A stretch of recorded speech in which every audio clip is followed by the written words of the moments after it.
Hello everyone. Today we are going to learn about plasma proteins. Do you know what plasma proteins are? As the name implies, they are the proteins in blood plasma. If we take a sample of blood and put it into a tube containing an anticoagulant such as heparin and let it stand for some time, it will separate into two distinct layers. The bottom layer is called as the sediment and the top layer is called as the supernatant. This supernatant is made up of the fluid component of blood, which is called as plasma. And many different proteins make up 7% of this plasma, and all these proteins are collectively called as plasma proteins. So why should we learn about plasma proteins? Because they perform some essential functions in our body. For example, plasma proteins bring calcium ions required for tooth development from intestines to the oral cavity. And also we can use the changes in plasma protein concentrations for diagnosis and prognosis of diseases. For example, plasma albumin concentration is reduced in chronic liver diseases. And also the changes in plasma protein concentrations can be used to monitor vaccination efficiency. In time to come, you have to take hepatitis B vaccine. If you want to check whether you have developed immunity for hepatitis B infection, you have to take a sample of plasma and analyze for hepatitis B antibody concentration. In today's lesson, we'll see how plasma proteins are categorized and from where do they come to plasma and what are their functions, what are the methods used to measure the plasma protein level, and also what is the clinical significance of measuring plasma protein levels. If we look at how plasma proteins are categorized, they are basically divided into two groups called albumin and globulins. These globulins are further categorized into alpha, beta and gamma globulins. Alpha and beta globulins are once again divided as alpha 1 and alpha 2 and beta 1 and beta 2. This categorization is based on their electrophoretic mobility. That is, if we allow a drop of plasma to migrate in an electrical field, they will separate according to their electrical charge. You would have already learned about this phenomenon in your lectures on protein. So negatively charged proteins will migrate towards the cathode and the positively charged proteins will migrate towards the anode. So what is the most negatively charged protein in our blood? That is albumin. That is why it has migrated towards the cathode. So what is the most positively charged protein in our blood? That is gamma globulins. That is why they have migrated towards the anode. We call this as the electrophoretogram and we can measure the concentration of each protein band by scanning this electrophoretogram. Next, we will see from where these proteins come to plasma. As you can see here, all the plasma proteins except gamma globulins are synthesized in the liver. And gamma globulins are synthesized by plasma cells derived from B lymphocytes. Now let's look at the functions of plasma proteins. One of the main functions of plasma proteins is maintenance of the colloid osmotic pressure of blood. That is, they can hold water within our circulatory system. Plasma proteins can do this very effectively because in healthy people, these proteins are always retained within the circulatory system. And they have a lot of hydrophilic groups also to interact with water. The most important plasma protein in carrying out this function is albumin. As shown in this diagram, the hydrostatic pressure that is generated by the heart is trying to push water out of the capillaries. But the osmotic pressure is exerting an opposite effect and trying to pull water into the capillaries. This osmotic pressure is exerted by plasma proteins. It's mainly albumin. Another important function of plasma proteins is transport. They transport many substances including free fatty acids, minerals, vitamins, steroid hormones, large peptide hormones, and water-insoluble excretory products. These are transported by either albumin or specific types of globulins. Plasma proteins are involved in defense also. That is, they can protect our body from disease-causing bacteria, viruses, fungi, parasites, and even from cancer cells. If plasma proteins win the battle against these agents, we will not get the disease.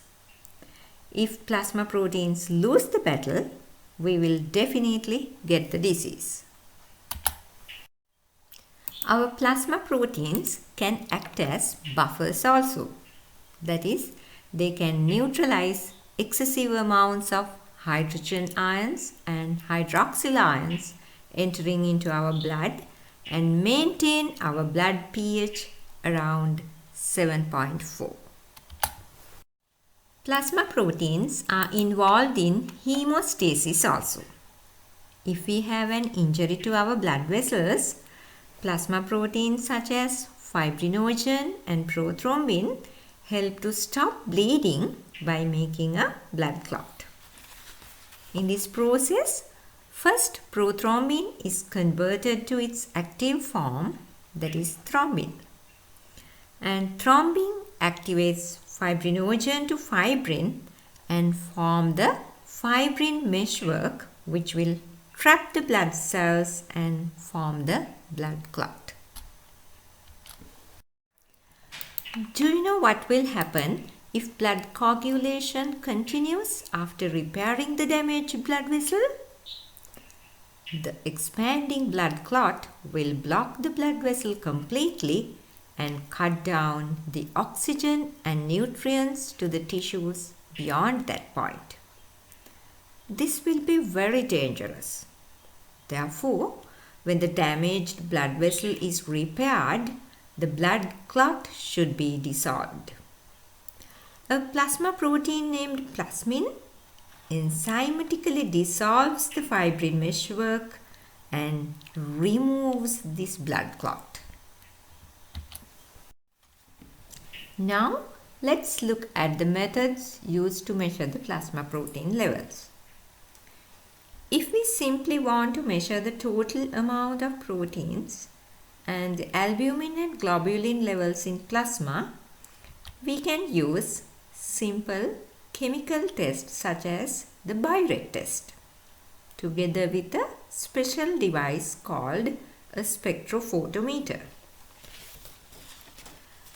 But if you want to measure the concentration of different groups of globulins such as alpha 1, alpha 2, beta 1, beta 2 or gamma, then you have to perform electrophoresis and scan the electrophotogram.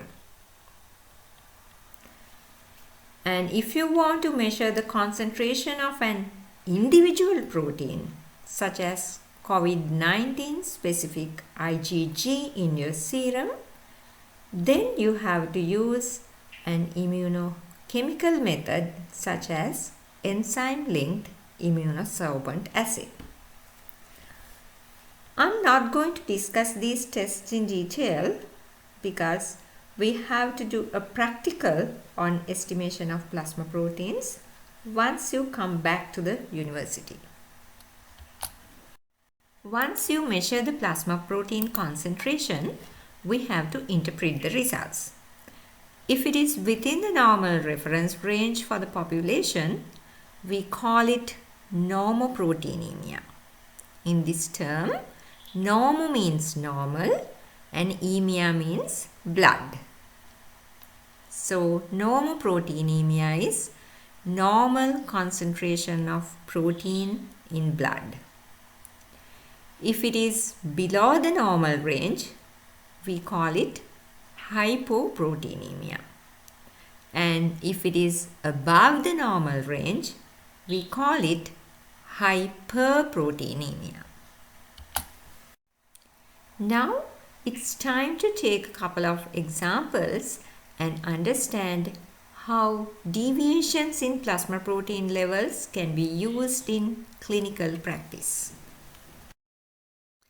The first example is a patient with pitting edema in legs. Do you know what edema is? It is excess accumulation of interstitial fluid in our body. We call it pitting edema because when you press your finger on an edematous area, a pit like this will be formed. Generally, edema develops due to increased hydrostatic pressure of blood because in this case, more water is pushed out of the capillaries, or else it will be due to reduction in the osmotic pressure. In this case, the ability of the blood to retain water within the circulatory system will be reduced. So based on this information, what are the organs which can be affected in this patient? It can be the heart, because diseases in the heart can increase the hydrostatic pressure of blood and push more water out of the blood vessels. It can be even the liver, because in liver diseases, the albumin synthesis will be reduced and it will reduce the osmotic pressure of blood. It can be even a problem in the kidney, because when the kidneys are damaged, protein will be lost via urine and it will reduce the osmotic pressure of blood. Or it can be even due to malnourishment, because a deficiency of proteins in the diet can reduce the synthesis of proteins in the liver and in turn reduce the osmotic pressure of blood.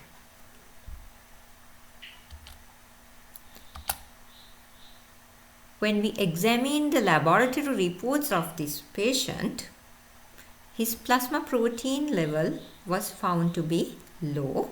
He was having hypoalbuminemia, but there was no proteins in urine.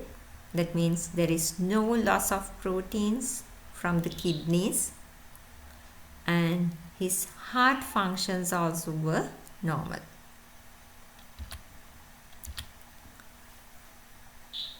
When we took patient's dietary history, he was found to take adequate amount of proteins in his diet. So based on this information, What is the affected organ in this patient? It is the liver.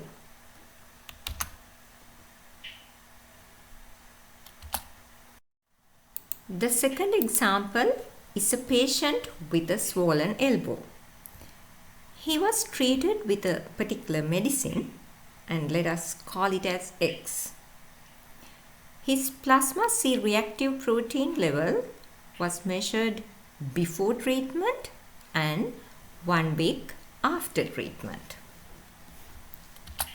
When we examined his laboratory reports, we found that his C-reactive protein concentration in plasma was increased before treatment, but it has returned to the normal level after treatment. So, is he responding to the treatment? Yes. What can you tell about the outcome or the prognosis of this patient? His prognosis is good. That is why the C-reactive protein level has returned to the normal level.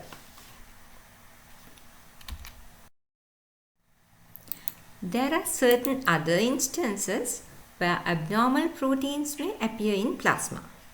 For example, in certain types of liver cancer, a protein named alpha-fetoprotein will appear in plasma. And in prostate cancer, a protein named prostate-specific antigen will appear in plasma. Generally, we do not call these proteins as plasma proteins, but they can be detected in plasma in certain disease conditions like liver cancer and prostate cancer. I think you all have a fairly good knowledge on plasma proteins now. Please read the materials I have sent to you through email and get ready for a quiz very soon.